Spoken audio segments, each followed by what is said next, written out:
masses se repaient par terre. La foule sort, se disperse. Restent deux femmes et un parapluie au coin de la rue. Hello, and welcome back to another episode of Poetry to Your Ears. It's the 14th episode. 14th? Yeah, it's quite 14th, yeah, sorry. Oh, okay. It's the 14th episode. Today we are with Pete Strong. We're so happy to have you, Pete. Thanks for having me. Delighted to have you here. So we discovered Pete at his show Greenfinch at Brighton Fringe. And I'm just going to read a little bit of his bio. Pete Strong is a poet and performance artist whose work explores memory, landscape and identity. He creates theatrical performances and installations using film, movement, spoken word, audio recordings and found sound. He has previously been shortlisted for the Bridport Poetry Prize, performed at the Hammer and Tongue Spoken Word National Final, and been a runner-up in the Brighton Comedy Squawkers Award. He's based in Brighton, UK.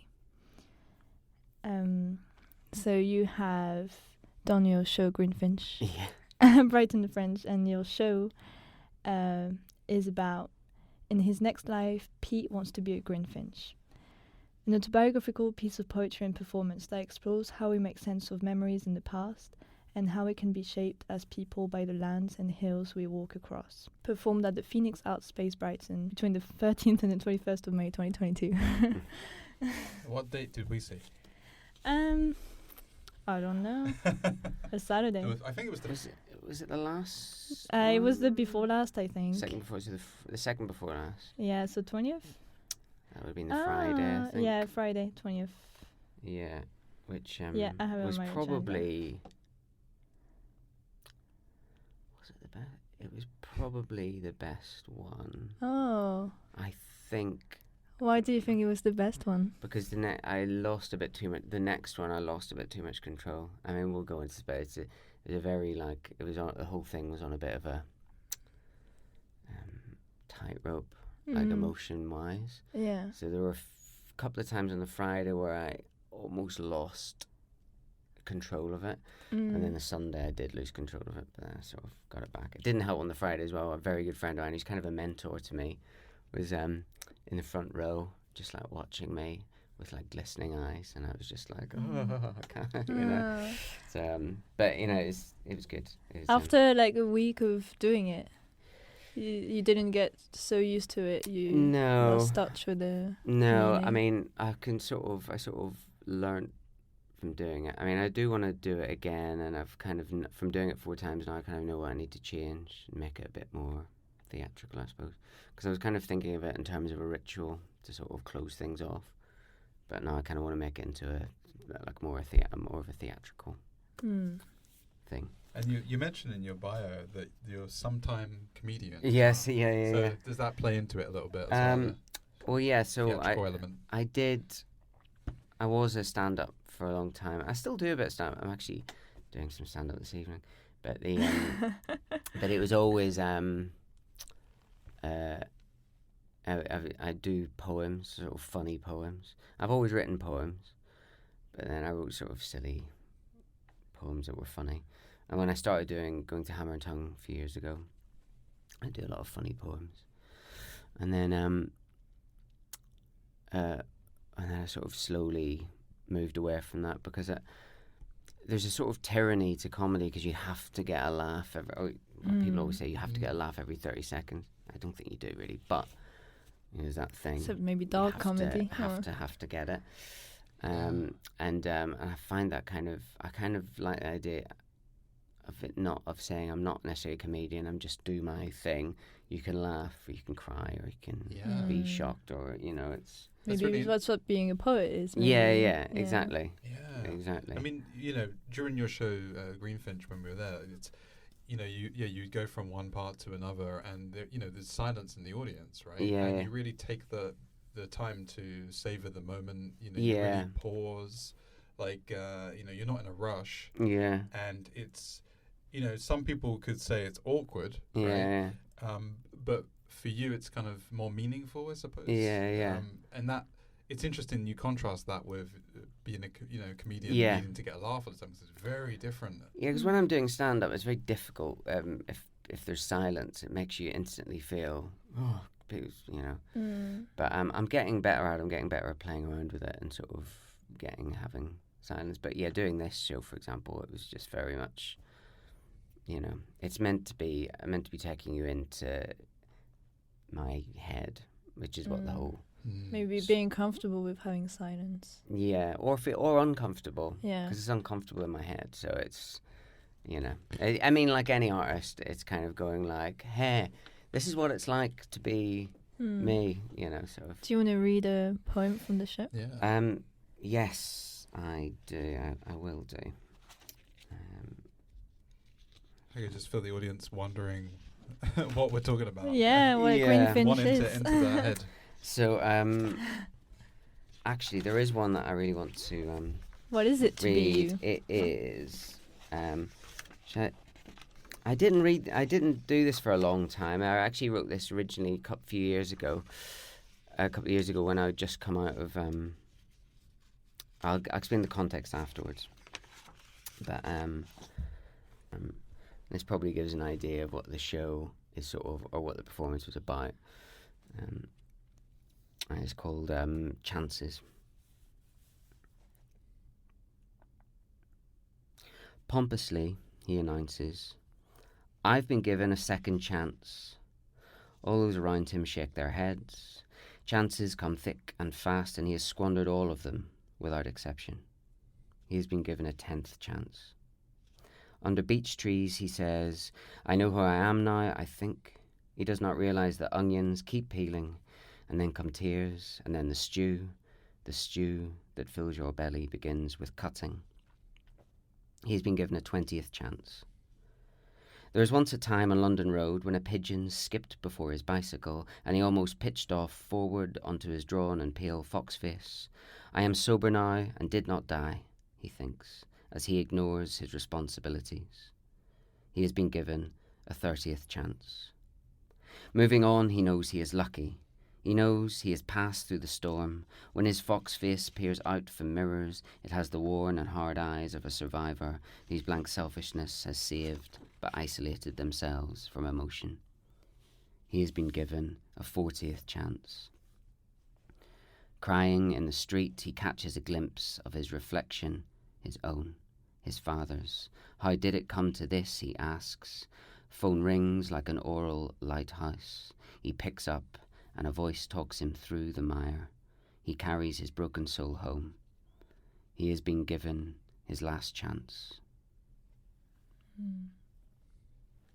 It's heartbreaking. Oh. Are you tearing up? No, okay. Thanks. Yeah. Yeah, that... So, it was, I was written in 2019, I think, so... 2019 was a bit of a, sort of a... difficult year. So my marriage came to an end, and I sort of finally came to terms with my alcohol addiction, and that was written that summer. So it was it was just after I'd made my first sort of, right, I need to stop. And I started going to AA, and actually the last verse is, I mean, I think I talked about it in the show, but there's this, I sort of passed out I crashed my bicycle, because I was cycling drunk very late at night, and I sort of lifted up, and I could see my face reflected in the window of a, I think it was Grub's Burgers, and if any listeners are in Brighton, they'll know about Grub's. And I saw a face, and it was my dad's face, sort of thing. And my dad, who had similar problems with alcohol, and it sort of really brought it home to me, sort of thing. But yeah, I wrote that, and I performed it a few times, and I just didn't touch it for a long time. And then when I was putting the show together, the last month or so, actually, I sort of remembered that and sort of went, oh, that fits in. That fits in there. How did you construct your show then? So all the poems in it had been sort of, had all of them? think all of them were written between 2019 and 2021, and then there were a couple of the shorter ones that were sort of written in the last year. And it was meant to... It was sort of meant to sort of talk about that time, so that time from recovery to... that time of recovery, so stopping and then finding myself again. But then all the stuff that came into it about growing up, because that's where a lot of it comes from, and I realised it's all sort of connected. So it's all linked in. So so there's a lot of stuff in the show about growing up in Northern Ireland. And where in Northern Ireland? so I grew up in South Armagh, which is very near the border, and I had a fairly nice sort of middle class upbringing, really, but in Northern Ireland. So obviously there were particular things going on which had an effect, and I kind of wanted to explore that as well, because I realised that kind of that shaped who I am. And it's interesting, a friend of my partner said, a friend of mine actually, but she had said to my partner this thing about people from Northern Ireland have this kind of inbuilt sort of tenseness or trauma, which could be trauma, I suppose. Not everyone, but a lot of people. And I think I definitely do have that, so I want to explore that. A lot of that is ADHD as well, I think. But there is this sort of inbuilt, I don't know, sort of fear or violence, which I've only really been coming to terms with in the last couple of years. But it all sort of linked in at the same time with all the stuff around drinking and. Is it specifically violence, would you say, or is it something bigger than that? I don't know. I think it's something almost something bigger. So when I think of home, and I've grown to love home again. There was a long time where I really didn't like going back. And when did you come to England? 20 years ago. It was 2003. So yeah, how old when you left? 19. 19. Yeah. For studies? Oh, yeah. And I've just sort of stayed here. But when I think of home now, I grew up in South Armagh, and it's very rural. You've got these hills called Drumlins that you can see from my bedroom window, and you can see the mountains of Mourne. So these sort of black granite mountains, and it's quite austere. And there's a certain mood which I was trying to get across in the show. This kind of, people just have a different way of looking at things. It's kind of, when you live with violence, it's just sort of, people are very blunt. People are very,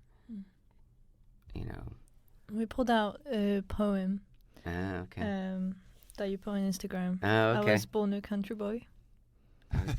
Or I don't know if that's the title, but that's the description. I was born a country boy. It starts so obvious. The red tractor. Oh yeah, that one. Yeah. Do you want me to read that? Maybe we can read it.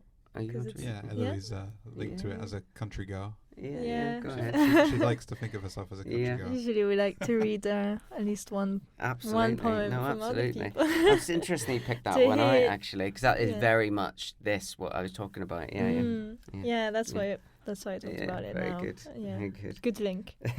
So you published it 29th of December 2021. Mm-hmm.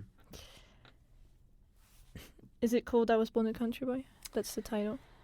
I didn't really have a title, but that could be the title. Okay, yeah. That could be the title. Yeah. Do you still conceive of yourself as a country boy? Probably not. I mean, I do. I spend a lot of time walking in the countryside, so. But I mean, I've lived in the city for longer than I.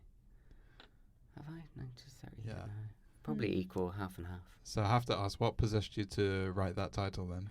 What was you thinking at the moment? Well, I was born a country boy. Is it ironic? Well, I don't know, because I was thinking about. I was born a country boy, so I suppose I was thinking about. It's kind of semi-serious. Yeah. It's kind of because the poem itself is quite serious, so I was probably trying to be jokey. But anyway. So, what's the title of it? Well, it could be I Was Born a Country Boy. It's untitled. Mm. Okay. So obvious. The red tractor pulling out of the churned yard. So obvious. The fist drowned in blood, being drawn from a mewing knife, so red, so deafening. So obvious. The trundling combine harvester. The long trail of bodies bobbing up and down, pulling up potatoes. The freezing rain as we call in the herd. Its snuffling weight, its warm shit smell. The mud sticking like eggs, the damp towels smell mornings, the porridge like cement, the cocaine windscreen. So obvious we would run a mile to somewhere loud and warm, to be stacked like tins of beans. Fabulous. The cocaine windscreen? Mm. Yeah, it's a big problem in the countryside. Really? Yeah. Not that I was aware of when I was growing up, but that's like Like witnessing Since- it. yeah, but like young, I don't remember it so much from young, but I know it is an issue with a lot of young farmers and stuff. Mm. I think. Which looking back on it now, I'm kind of like, oh, okay. Did you think about staying in Northern Ireland? I couldn't wait to get away. Really couldn't wait. I mean, it's terrible in a way, but I did. I almost moved to Belfast. It should have been different, I suppose. But Brighton was the furthest away. And also, I came to an open day here and just fell in love with the city. What did you like from Brighton? I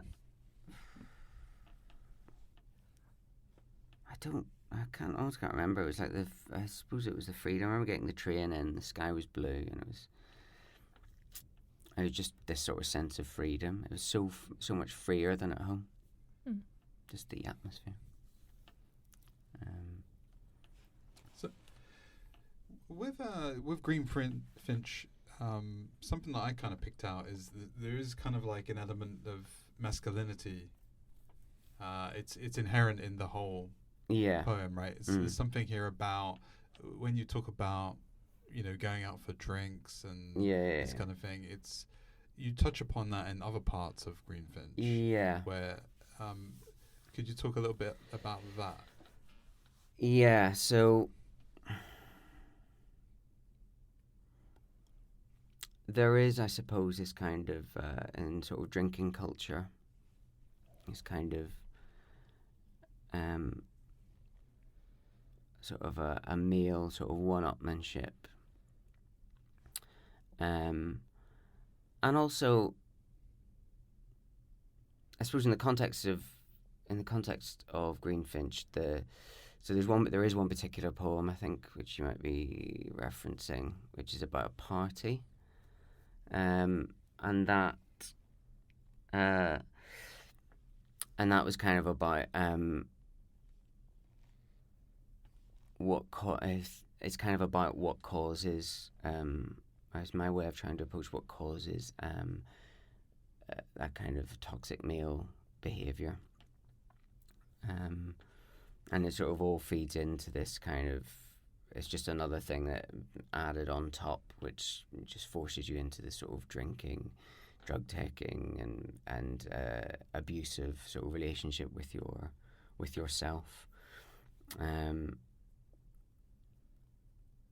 I mean, that poem, for example, The Party, is all about being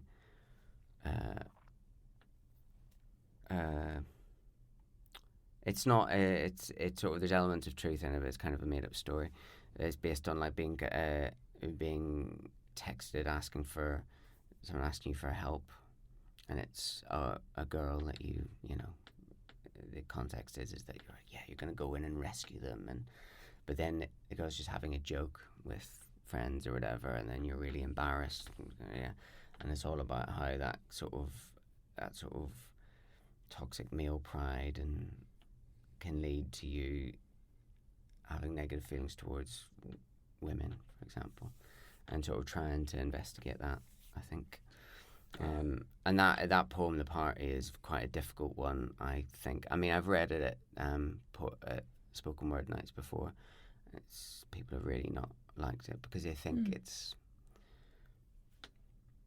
I think they maybe think that that you're serious. That I'm being serious. That's what you mean. Yeah. No, that's what I mean. And my partner actually said, because I sometimes end it with this kind of raised like that. My partner said, if you don't do that, or with this raised fist, and my partner sort of said, she was like, well, maybe if you don't do that, because that gives people the idea. And I'm like, but it does end. It is meant to be saying that leads to that. You know, it's that kind of like. How does writing poetry help you investigate these kind of dark feelings or this? Investigate. It's interesting. Yeah. I mean, does it? It does because I'm putting them out there rather than holding them inside me. Sticking the shame out as well, maybe. Yeah, exactly. You know, I felt this, and this is slightly awkward or unpleasant or something I shouldn't feel, but I felt this. You know, and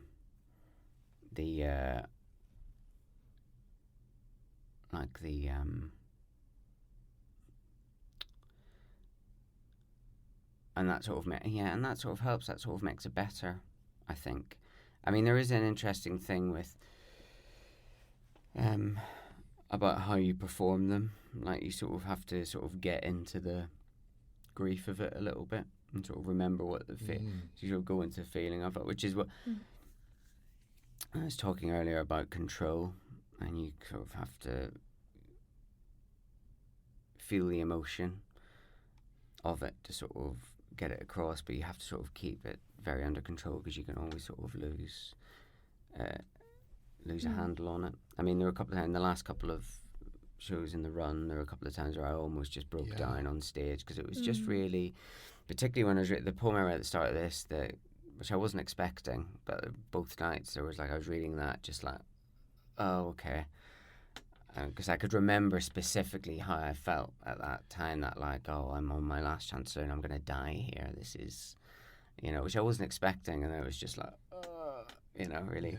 I was going to say, because when we saw the performance, it was really intense. And, and it's surprising when we came up to you after, you're so friendly and sociable. Inside, I was probably just like, Yeah, it's interesting you did comedy, or you're doing comedy, because there's like a wide range. Yeah, I mean the poems I do in that are very, very different. Yeah. They're very. How did you get on to doing poetry? You said you always did poetry, but what's the story there? I've been writing it since I was a teenager. I mean, I've still got some note. Do I have? I occasionally find when I was home at Christmas, I found stuff I'd written. It's really embarrassing, like it's really bad. So when you're a teenager and you're like writing love poems and all that, it's terrible. That's where we all start from. Yeah, exactly. So I'd always written poems, and then I sort of probably didn't as much in my 20s, and I sort of slowly got back into it, but I did for a long time want to be a stand-up comedian, but I'd written these comic poems, so I was like, well, I'll be a comic poet stand-up sort of thing. And then slowly, as time went by, I started writing more serious things, or stuff that wasn't necessarily funny. And it's kind of there's a therapeutic element. But then also there's just what you want to create. I try not to think of myself really as a poet or a comedian, but as like an art, like a performance artist. I want to create just bits of art, and some of that will have poems, some of it will have dance, some of it will have you know, it could be just me lying on the floor, you know, screaming. It could be, you know, it's just it's trying to convey things through using my body or my voice. So in your bio, sorry. So in the vein of being a performance artist, you know, something to point out, and we'll cut this out if this is a spoiler. Yeah. But in your show, you know, you're there performing very solemn throughout the show, and then at the end, you reveal that you have a pair of wings. You're wearing a pair of wings, like fluffy wings. Exactly. Under your coat the whole time. And this is kind of like a strange, incongruent kind of sense of humor, comic relief from the intensity of the show. So we want to break the... It's breaking the spell, isn't it? And like originally, in the early versions of it, I was very funny at the start, and then go into it. And I sort of joke around a little bit at the start with like the bird song, and there's and one of the poems at the start is a bit it's a bit sillier, but then you go into this. You play it dead straight there at the start with the bird song. Yeah. But then it sort of goes on a bit too long. In your bio, it says that you use installations and sound. Well, so I'm interested in it. I'm doing installations, so that is kind of okay. The original idea for Greenfinch was to do it as like a installation in a gallery with sort of films, and then performance as part of it, and it sort of turned into into more of a performance, really. And I've got some ideas for a few things installations I could do, which I want to start working on. I kind of feel like, having done Greenfinch, that's kind of like a full stop, and I want to look up and out. I've been looking inward, so I want to look up and out now. You know what I mean? But yeah, it's interesting you said about the humour thing. So it's it's about puncturing that kind of, because it is. I mean, the show. I do talk about quite deep, horrible things in it, or sort of very personal, emotional things that are quite difficult, and there are difficult moments in it. So you kind of don't want to leave that on people. You know, want to sort of. It's kind of like, I'm going to talk about this, and then in the end you're going, I'm all right though. I'm okay. Do you feel guilty? I'm here. I'm alive. Well, I mean, I did actually think at the end of the run, I thought maybe I should have given trigger warnings at the start of the show and that kind of thing, because people don't know whether I'm getting. But I think it's. I think it's all right, sort of thing. And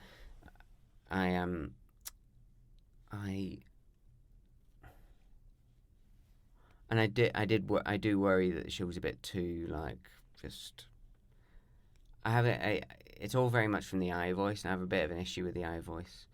I find it really difficult. There are a lot of my poems written from the I, like I, and that's fine. But I've been really struggling with that for the last sort of 6 months to a year, just trying to find a way out of it. Because I see a lot of performance poetry, which is all very I am this, I do this, you know, and it's kind of, it's almost like a show don't tell. I want to show not tell. So rather than saying I am this is my thing, you want to say I do this and this has happened to me, and from that you can tell that I am these things. If that makes sense. It's kind of, so I detach yourself from the actions. Yeah, exactly. So rather than say, so I could get out and set and do a poem where it's like, I am neurodiverse and I have ADHD, and it's very difficult because whereas I'd rather get up and say, all this has happened to me, or an absolute nightmare, or an absolute mess, and probably from that you can tell that I have some problems. Without naming everything, or say again, avoiding to name everything. Or? Yeah, exactly. Yeah, I think, and I've just been struggling with it in my own stuff, because I could get up and just say and just the poem could be like, I am an alcoholic. Yeah, you know, and it's got, and there are, and in Greenfinch there are some poems that get very close to that sort of thing. But I do try and use a bit of metaphor and you know. I mean, the whole show is about wanting to be a Greenfinch. As well as that freedom from.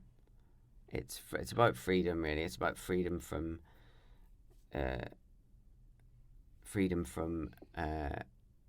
The violence of both inner and outer in Northern Ireland, and freedom from addiction, and freedom from this sort of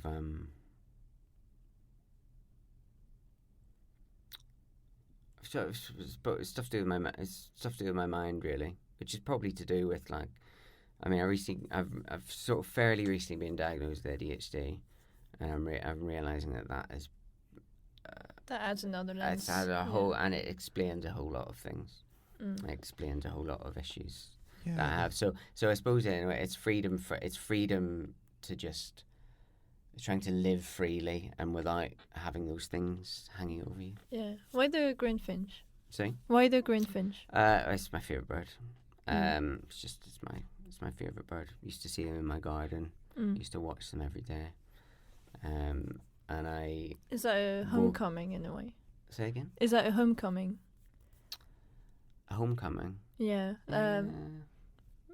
Like you want to break free, but it's also coming back to your origins. I suppose so. Yeah. I mean, it's partly it's my favorite bird, and partly it's. I mean, I did wake up one morning with he's like, in my next life I want to be a Greenfinch, with that in my head, and I wrote a poem, a few lines sort of based on that, and then the show sort of started coming out of that. Could you read for us the Homeward Bound as summer approaches? Yeah. You just put me in mind of that with all this homeward. Yeah. About homecoming. About homecoming, yeah. This is. I noticed this is featured in Greenfinch, isn't it?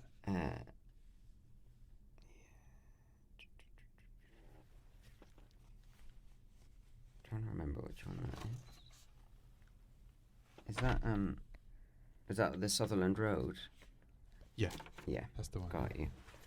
Yeah. We're ascribing all these titles to Pete's poetry. Yeah. Yeah. No. Yeah. Okay. Walking down Sutherland Road from the Race Hill, and summer has come early again. The red of the estate houses is the reddest red ever, and the green of Whitehawk Hill is the greenest green ever, and the hospital helipad looks like a spaceport. I'm carrying 3 bags of compost, and the weight feels eternal, but it vanishes as the sun reappears from behind a tree, then from behind the community centre, where 3 junkies are being sick in a bush by the doctor's surgery. A warm haze floats over creation, and the air shimmers as if the earth has swallowed a microdot. I feel so alive. I stop off in the corner shop and have a good long look at the beer fridge. Then I buy a Magnum ice cream and go home. What I really like in your words is you can really feel the environment. You know, it kind of puts me like straight in there. Yeah. Oh, good.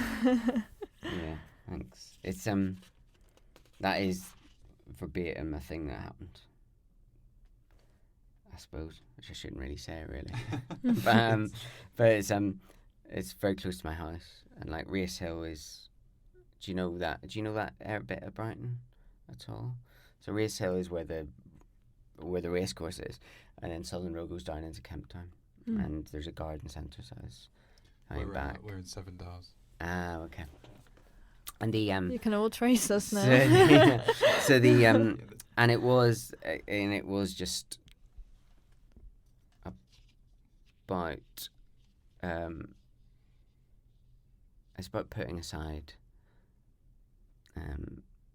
that urge to drink, so I will go and look and think about it, and it's like, Do you find some grounding in nature?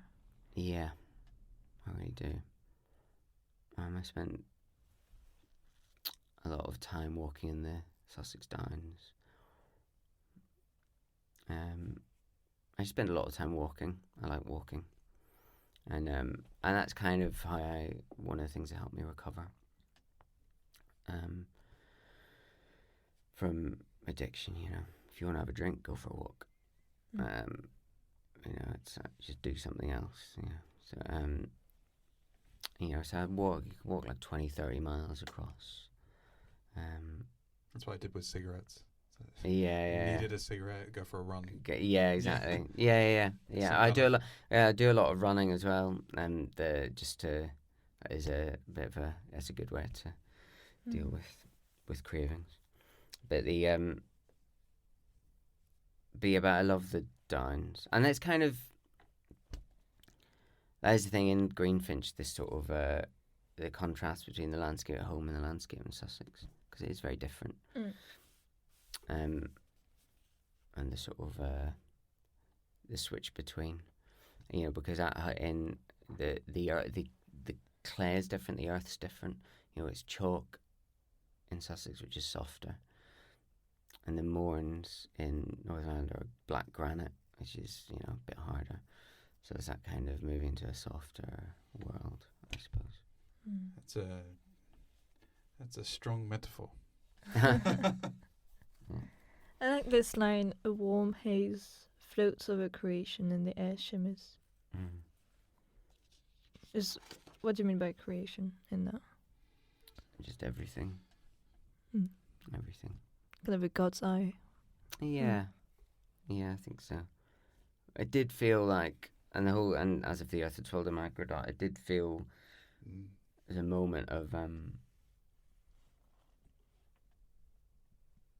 had that sort of instant of feeling like I had taken something. It was that kind of, everything was so clear and moving, and kind of acute consciousness, or yeah. Do you do any gardening?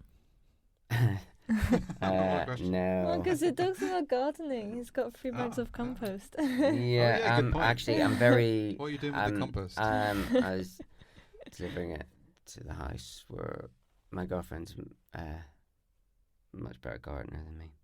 In theory, I'm all for it, but I hardly ever get it done. And I hardly ever do any sort of thing. But it's more my organisation. I've always got something else to do. Or I'm just in a reverie. Or I'm putting stuff off. ADHD life. Yeah, exactly. Yeah, pretty much it. So, what kind of plans do you have for the future with regards to performance? So I suppose you're in a writing phase at the moment, like you mentioned, looking out, taking in.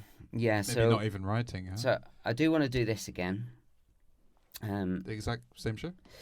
Yeah, but change it a bit.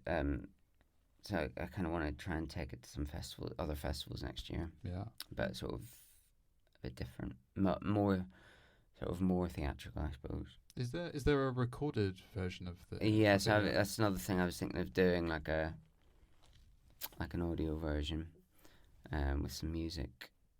That can be nice, like a podcast. Yeah, pretty much. With a visual element.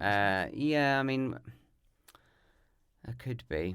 I mean, the ideas are, well, I want to do it as a performance again, a little bit different, and then there's the idea of doing it as a recording with music, and then the other idea is to just make a pamphlet, like a chapbook, with some images. I just feel the audience being so tortured right now, not knowing what the show is like. Yeah, it's kind of, I kind of want to describe it. Yeah, it's Well, come to his next performance. Yeah, when it comes back. Highly recommend it. Yeah, but it's that. There's all that, but as well as that, I kind of want, because I'm kind of that thing about looking out and up. The next thing, I know what the next sort of performance will be, which will be like a theatre piece about looking. It's called its working title is a brief. Ceiling Fine: Brief History of Looking Up, and it's about it starts as a slideshow about ceiling art, but it's about looking up and out. It's got like a David Foster Wallace kind of vibe to it. Yeah, maybe I hadn't thought of that. yeah. But yeah, that's it. So I've started working on that. That's in development, but it's time and organisation, isn't it? And you're doing a master's and I'm doing in a creative master's, writing. yeah, at Brighton. So What made you want to do a master's in creative writing? It's just to become a better writer, I think. I originally studied and dropped out, and what did you originally study? Politics philosophy. Just PPE. Yeah, well, without the E.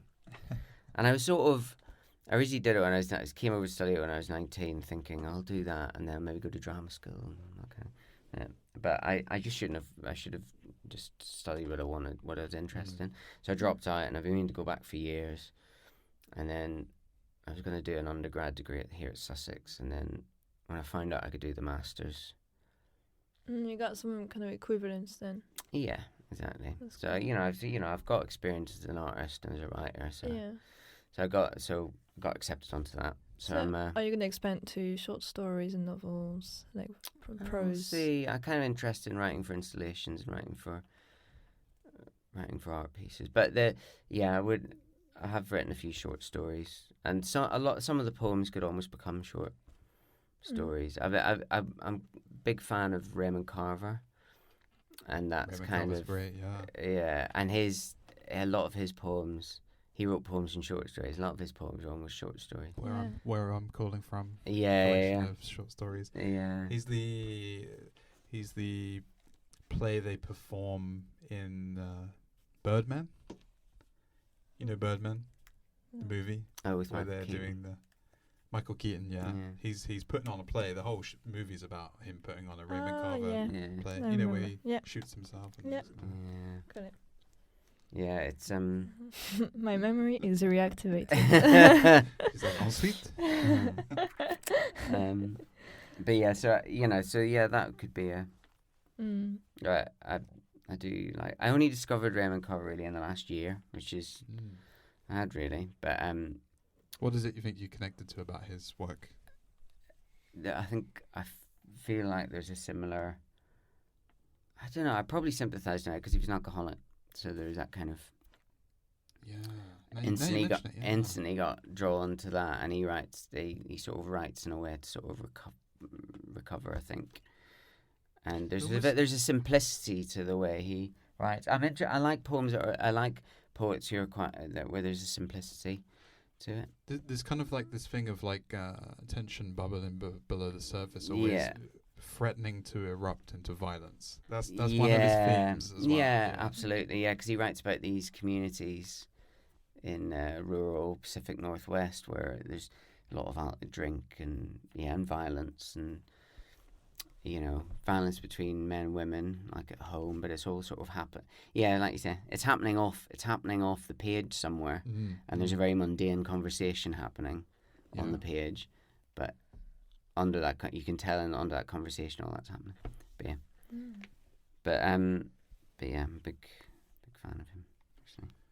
We're just really interested what you're doing in the future and where people can, find your work. People can. Yeah. So.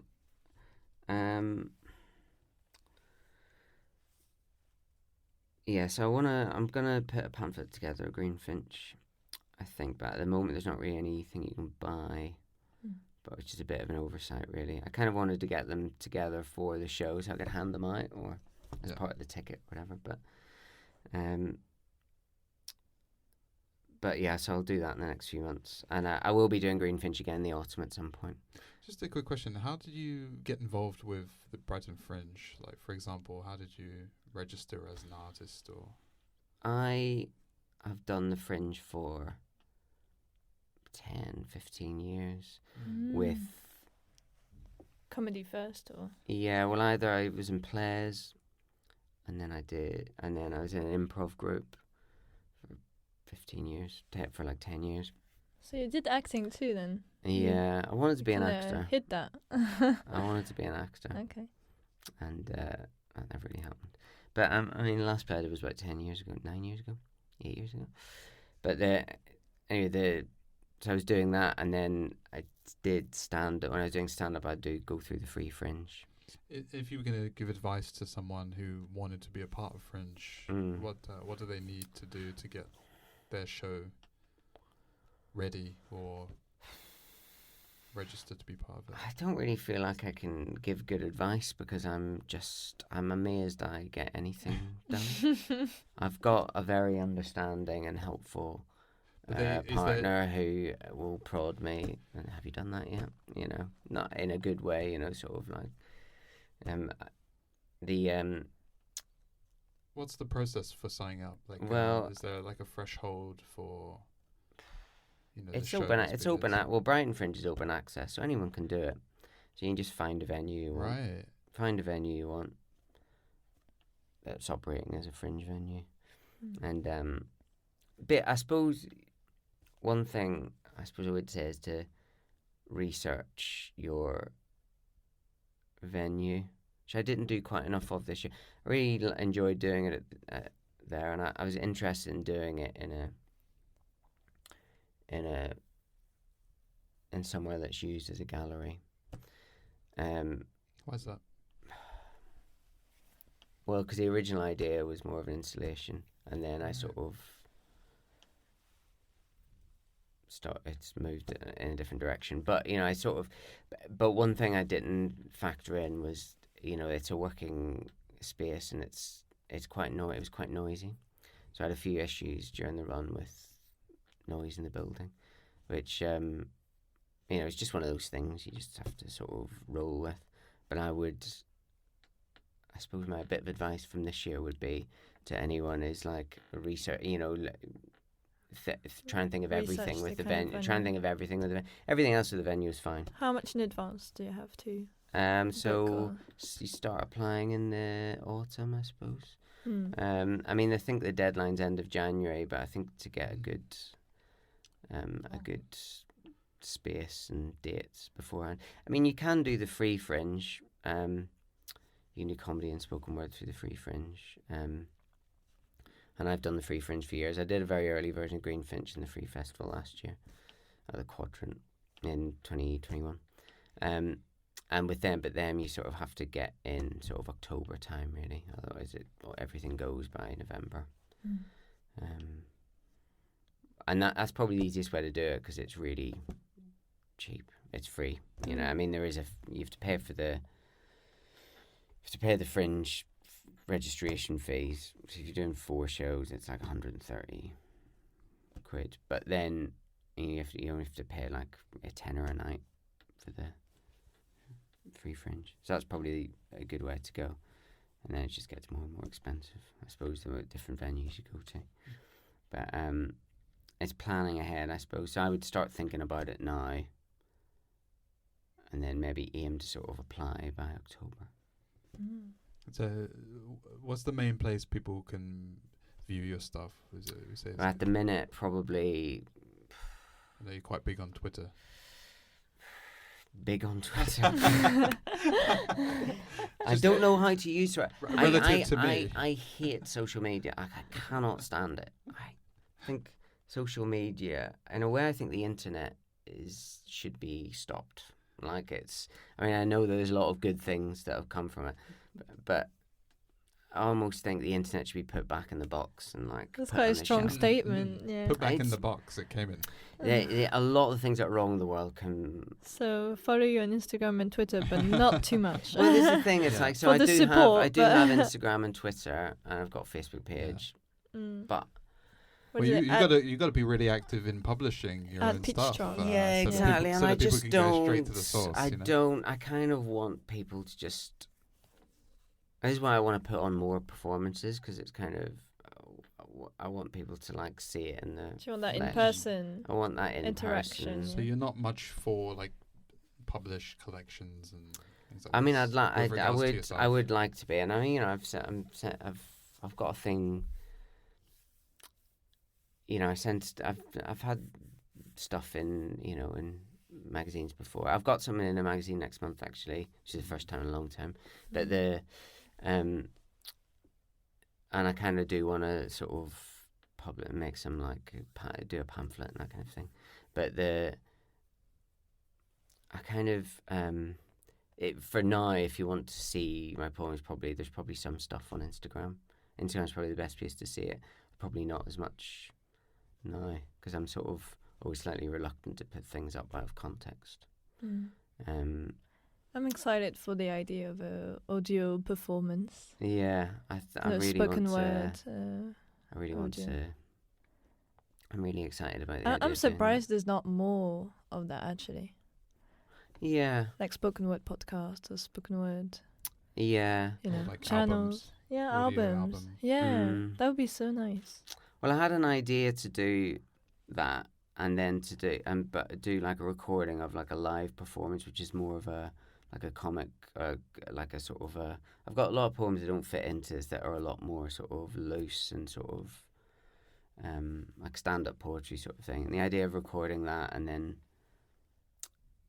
use it, but then using that in something like this, in something like Greenfinch, and that. But it's just finding the time and the organisation to do it. I'm very bad at getting things done. Ask your partner to help you. Yeah, well, she's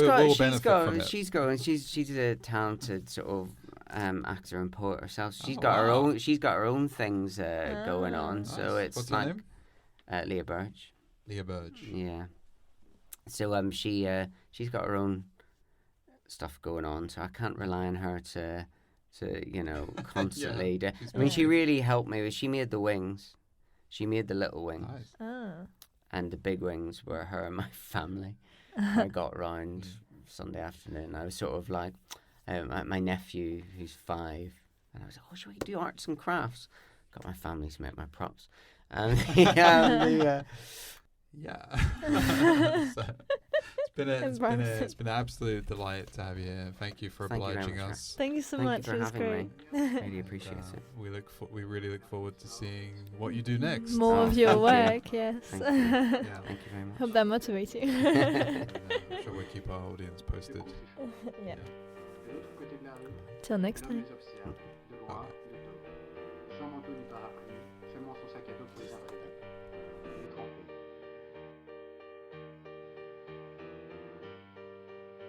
Je regarde de l'autre côté de la rue.